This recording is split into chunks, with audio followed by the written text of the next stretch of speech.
What are the application of constructor? We go for constructor to write the business logics, and the constructor logics will get executed during object creation. The second is what? We use constructor to initialize instance variable during object creation. Okay, if you want to initialize instance variable during object creation, then we will go with constructor. The first application we have seen in last part. Okay, in this part, okay, in constructor part number 2. So we'll go with, okay, second application of constructor. What is the second application? We use constructor to initialize instance variable during object creation. How to initialize instance variable during object creation? So that is the second application of constructor. We'll go for that. Okay. Observe carefully. We have a class. We have a employee class. Okay, we have a employee class. So this employee class having. So if you don't use any constructor, then default constructor will get executed. That also we have seen. So this is our this method. This method will display this employee detail, like this is the instance variable, name of the employee. I will take employee name, okay, and I am not going to initialize. Similarly, I will take employee ID, which is what instance, employee salary, which is what floating value. So these are the instance variable, as you know that these are the instance variable we created within the class. Okay, if you don't use constructor, okay, if you don't use constructor, or if you don't have at least one constructor within the class, then by default constructor will get executed. And here within this method will display those values. So what is the name of the employee? What is the name of the employee? Employee name is simply we'll use this employee name. We are cascading this data. Okay, simply we'll take employee ID and employee salary. So what is the employee ID and what is the salary of the employee? So for employee ID, just use the employee ID. For employee salary, just use employee salary. What are the instance variable name?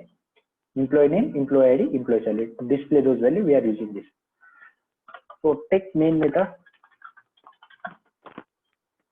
So as you know that main method should be always public static void and main, which will accept an argument of string array type.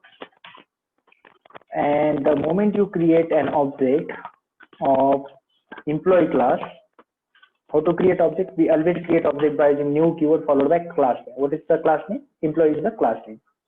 So new keyword followed by class name. The moment you create object, so object will get created. One object will get created.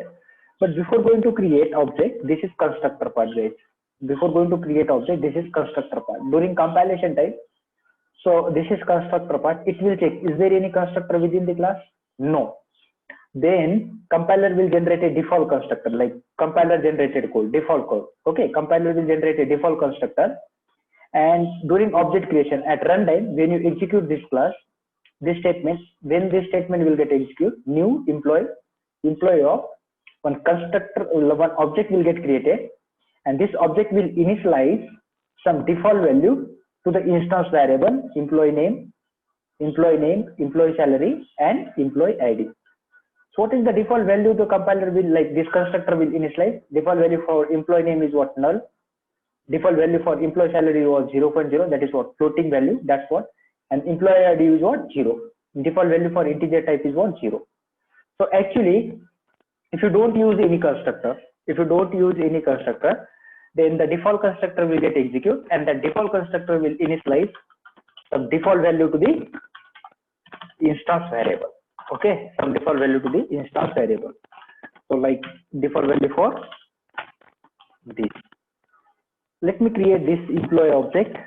Employee is equals to new employee. I will create a reference for this employee, and on this reference, let me call this method.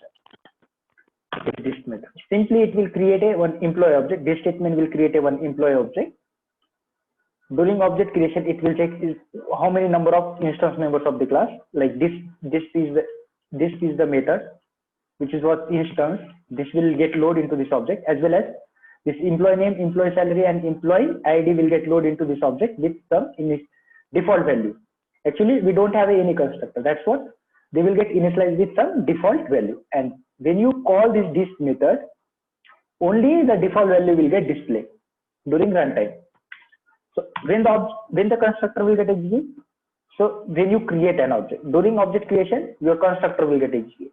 In this application, we are not defining any constructor. If you are not defining as a user, if you are not defining any constructor, then which constructor should have to execute? Default constructor. Default constructor. That default constructor got executed, and that default constructor will initialize some default value to the instance variable. Okay. Let me execute this application and let's see. Shall we get a default value or not? Okay. So this is the application we have saved. Just use Control O to go to the location where this application saved. This application saved at this location. Copy this path, close it, Window R, type here CMD, hit on enter, you will get this. Just use CD, paste that path, hit on enter. Compile the application, just use Java C. What is the application name? Test.java. Application name we have saved with the name test.java. Okay. To run this application, what is the class name? Java. What is the class name? Employee. Just use Java employee to run this application. You see? So actually, employee name is null, employee salary, employee ID is 0, and employee salary is what? Like this. This is what? Employee. EMP. I will write EMP instead of EPU. Control S. First compile and then run. You see? Employee name is, employee ID is, employee salary is. Am I clear with? What if you don't initialize instance variable? Who will initialize your instance variable? Your object will get, like compiler will get, like this constructor will initialize. Am I clear? So if you don't define any user defined constructor within the class, then default constructor will get executed for zero object creation. What is zero? This is zero object creation statement. This is object creation statement for zero constructor. Okay. And then write this application. Return this statement. Did you return this statement? Write down this application.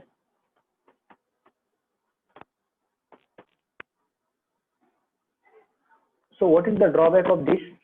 You see, when you create multiple objects, zero argument objects, same default value will get initialized. Same default value will be initialized and same default value will be displayed. Okay. So if you see, if you create one more object, let me create one more object. So one more object will be created and we'll give some different reference name.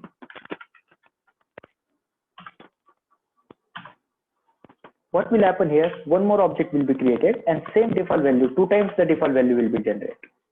Means displayed to the console. So we don't want to initialize same default value. We want to initialize some value. Okay. First compile it. To run it, just use Java employee. Say 2 times same data will get displayed. Employee name is null, employee ID is 0, employee salary is 0.0, employee name and employee ID and employee salary. So we don't want to initialize same value. We want to initialize some value. So how to initialize? We'll come up with user defined constructor. Okay, to overcome the drawback of this example, we'll come up with user defined constructor. But what is the drawback of this constructor? Just write down. The drawback of our example, the drawback of our example is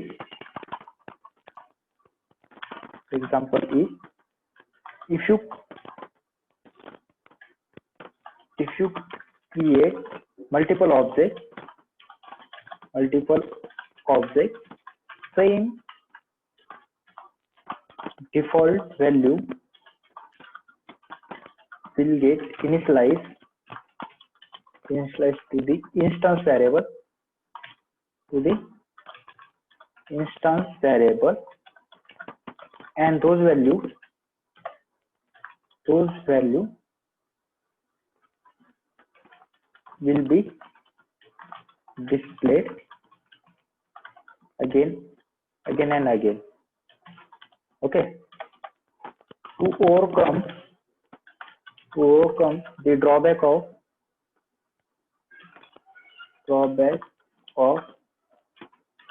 above example, we should have to go with user defined constructor.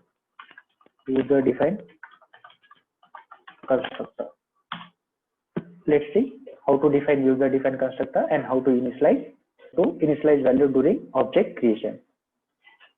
First, write down this statement. Okay.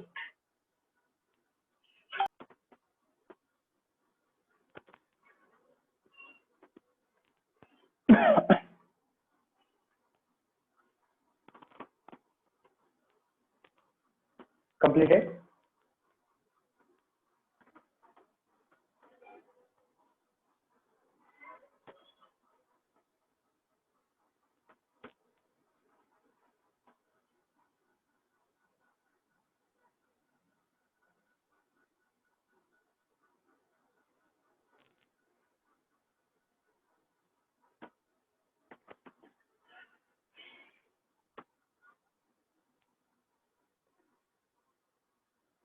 Yes, completed.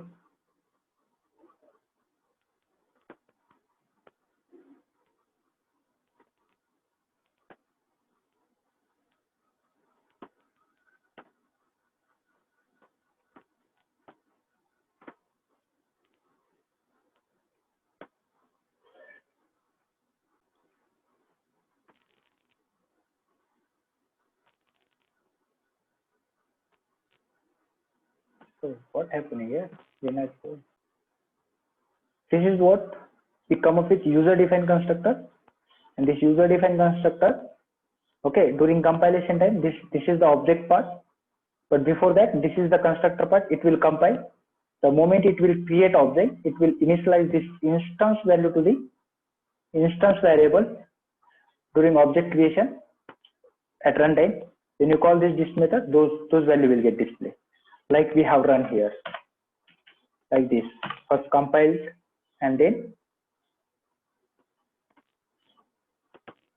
executed. You see, like this. Complete this application. So this application having a one drawback, guys. What is the drawback? If you create object one more time, what will happen? Same value will be initialized. Like this employee ID, I will take the reference of this employee object E1. So what will happen for every object creation? This constructor, user defined zero hour constructor, will get executed, and same value will be initialized to the instance variable. Okay, same value will be initialized to the instance variable.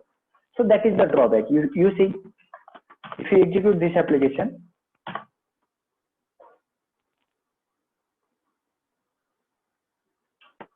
Java C application name, you see, employee name is Vasant, employee ID is 111, employee salary is this. Employee name is Vasant, employee ID is, employee salary is this. So if you don't want to initialize same value, so that is the drawback of this application. What is the drawback? For every object creation, so the same user defined constructor will get executed. For that same user defined constructor execution, same value will be initialized to the instance variable, okay, at class level, and those values will be displayed. So that is the drawback of this previous example. Okay, just write down the drawback and we'll write the solution for that. So just write down the drawback. The drawback for above example is,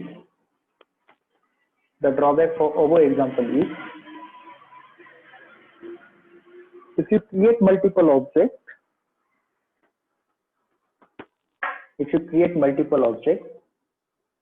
for user defined zero hour constructors,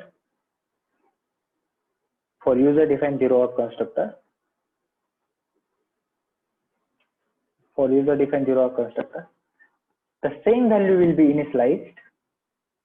The same value will be initialized again and again to the instance variable.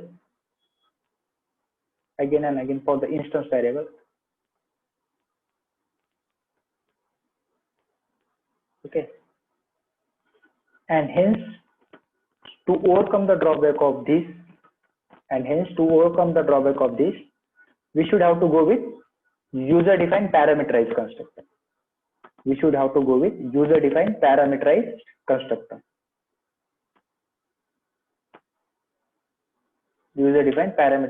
constructor. Okay, when you go for user-defined parameterized constructor, what will happen, guys? So when we will go for user-defined parameterized constructor, every time for every object creation, that value will be initialized to the instance variable. Let's see. For same example, we'll see. We'll take. So what is the employee name is, or we'll take. So I will take name, different variable, so that to avoid the confusion between local variable and instance variable. So I will explain you what is the confusion, what is the ambiguity between this. ID is and then sal. Okay. So this variable will initialize this local variable. So this is called conversion of local variable into instance. Okay, instance variable. Actually, this is called conversion process. If you want to convert, so you know, arguments in the method constructor and block. Arguments in the method constructor and blocks are always treated as local variable. This local variable will initialize during constructor calling or during constructor execution or during method calling. This is constructor. When you create object, this local variable will be initialized during object creation. Okay, when you execute that constructor. Okay, so how to convert? What is the employee name? So we'll initialize this name to the employee name at class level. Similarly, we'll initialize this employee ID to the ID. Similarly, we'll initialize this employee salary to the employee salary. This salary to the employee salary. This name we are going to initialize this local variable. So whatever local value we are coming from here, it will be here.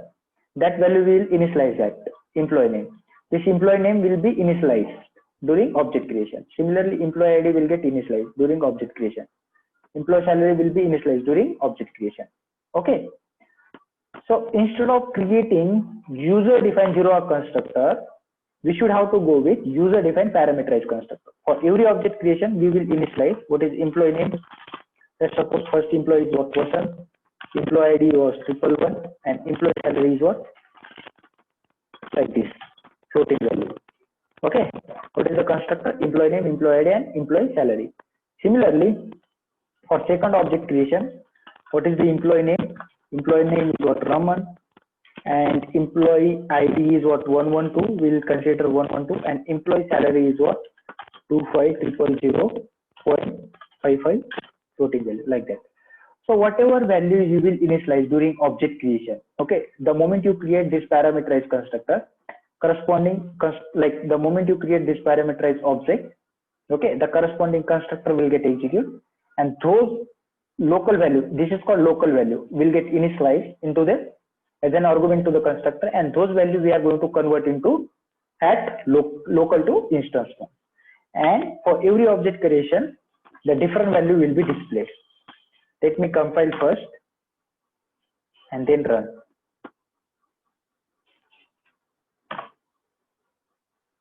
Observe carefully. For first object creation, employee name initialized with Vasan, employee ID initialized with 111, employee salary with 10,000.45, employee name was Raman, employee ID 112, employee salary. If you create one more object, not an issue. For every object creation, you can able to initialize so different value. Okay, let's suppose this is second object you created. For this second object creation, one more copy will be created for the, this is Vikas, let's suppose 113, and the salary is what? 23 something. And if you compile it, compile first with the application name, run it with class name. You see, employee name, employee ID, employee salary for first set of data, for first object set of data, employee name, employee ID, employee salary, second object data, employee name, employee ID, employee salary, third object data. Am I clear?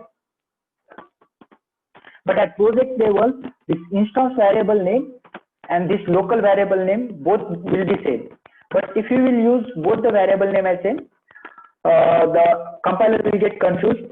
There will be ambiguity. Okay, what will happen due to that ambiguity? So first preference will goes to the local variable. Okay, so those value will not get converted. I will show you in next example. Okay, just write down this application first. Just write down this. Is there any doubt in this application? Okay.